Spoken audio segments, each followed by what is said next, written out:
ఈ ఏడాది స్వచ్ఛ సర్వేక్షణ్ అవార్డులు ప్రకటించిన కేంద్రం. విశాఖ, గుంటూరు, విజయవాడ, తిరుపతి, రాజమండ్రి నగరాలకు అవార్డులు. విశాఖ నగరానికి స్పెషల్ కేటగిరీ మినిస్టీరియల్ అవార్డు దక్కగా విజయవాడ, గుంటూరు, తిరుపతి నగరాలు స్వచ్ఛ సూపర్ లీగ్ సిటీస్ కేటగిరీలో ఎంపికయ్యాయి.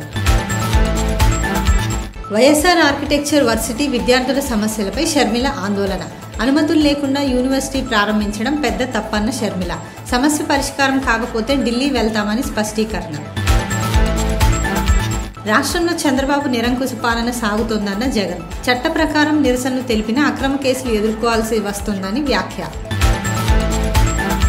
చీకట్లో నరికేయండి అని వైసీపీ నేత పేర్ని నాని చేసిన వ్యాఖ్యలపై టీడీపీ నేతలు మండిపడుతున్నారు.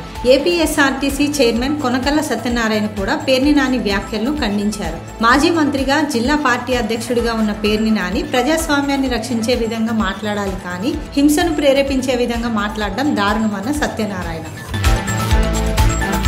చీకట్లో కన్ను కొట్టే తప్పుడు పనులు చేయడం వల్లే వైసీపీకి ప్రజలు బుద్ధి చెప్పారని దేవినేని ఉమా వ్యాఖ్య. తాజాగా పేర్ని నాని కూడా అలాంటి వ్యాఖ్యలే చేస్తున్నారని, ఏదైనా చేయాలంటే చీకట్లో కన్ను కొడితే అయిపోవాలని కార్యకర్తలను రెచ్చగొడుతున్నారని మండిపాటు. విజయసాయి భగవద్గీత శ్లోకాలు వల్లిస్తున్నారని ఎద్దేవా.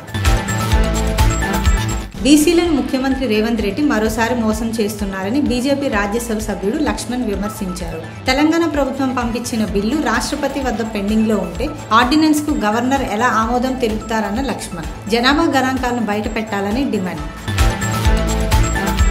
యాక్సియం 4 మిషన్లో భాగంగా ఐఎస్ఎస్ వెళ్లిన శుభాంశు శుక్లా మరో 3 వ్యోమగాములు ఈ నెల 14న భూమికి తిరిగి రానున్నారు. జూలై 15న కాలిఫోర్నియా తీరంలో వారు ల్యాండ్ కాగానే వారిని 7 రోజులు క్వారంటైన్కు తరలించనున్నట్లు తెలిపిన అధికారులు. హైదరాబాద్లోని నల్సార్ లా యూనివర్సిటీ 22వ స్నాతకోత్సవం. ముఖ్య అతిథిగా సుప్రీంకోర్టు ప్రధాన న్యాయమూర్తి జస్టిస్ బిఆర్ గవాయ్. భారతదేశం నాణ్యమైన న్యాయ విద్యను అందిస్తుందని ఉద్ఘాటన.